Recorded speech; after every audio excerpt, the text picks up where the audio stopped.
Good morning, everybody. Chester ARP Church Devotional Podcast. Mitch brings us in Genesis 26, Isaac's deception of Abimelech, on tap today. Be interesting to see how he does the exact same thing his father did in Egypt. We'll be back.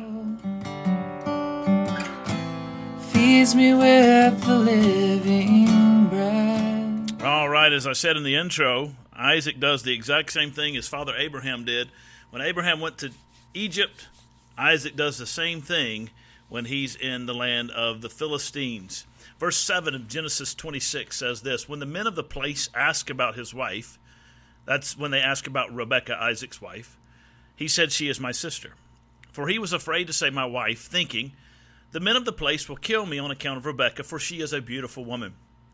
When Isaac had been there for some time, Abimelech, king of the Philistines, looked down from the window and was surprised to see Isaac caressing his wife Rebekah.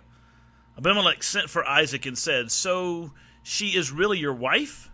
How could you say she is my sister?" Isaac answered him, "Because I thought I might die on account of her."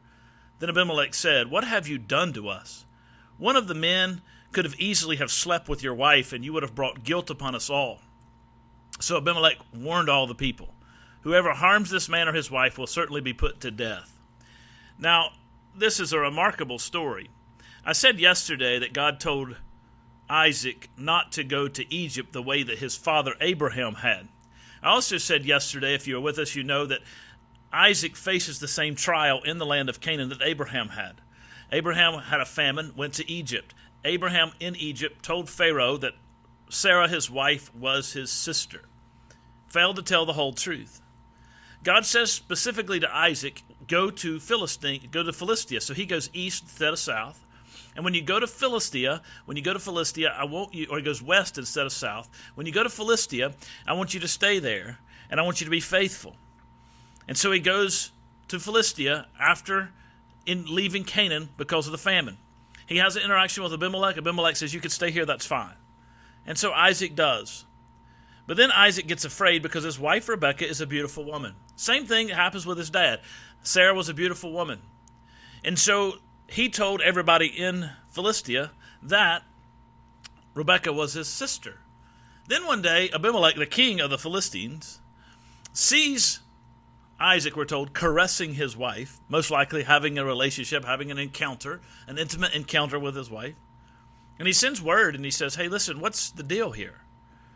And we could have slept with her and brought harm upon us all because you lied to us. Why did you lie? We've opened up our land to you. We've opened up our coffers to you. We've opened up our barns to you. We've given you safe passage, and yet you've treated us this way." And Isaac says, "I was afraid." Now, I think this is an important point. Fear drives us in making our decisions oftentimes more than faith. Fear is the thing, when we're afraid, we often make bad decisions.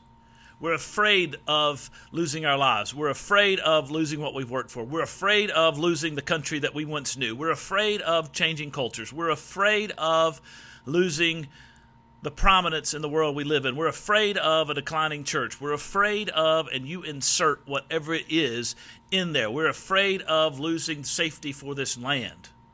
We're afraid of whatever it is.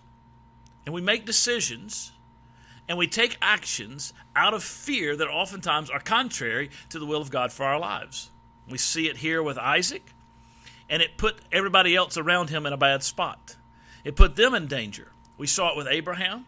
We saw it not only with Abraham in Egypt, we saw it with Abraham and his wife Sarah. They were afraid that they wouldn't be able to conceive a child, and so they concocted a plan, brought Ishmael into the world, Isaac's half-brother. Of course, that brought tremendous consequences then and still is bringing consequences on the world.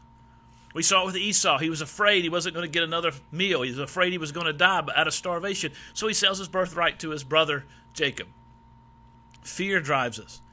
We got to be careful when we are driven by fear. We got to be careful when we allow fear to dominate who we are. We've got to exercise faith. We've got to trust the Lord as He seeks to bring glory to His name in our lives. And so I would challenge and encourage us in that as we wrap up today's podcast to learn from Isaac here. Trust the Lord. do what has been said. It would be great if he would leave himself in the situation, right? And trust the Lord. Say, yes, she's my wife. And see what happens. But he's afraid. And I do the same thing. You do the same thing. I'm constantly wrestling with that, as are you.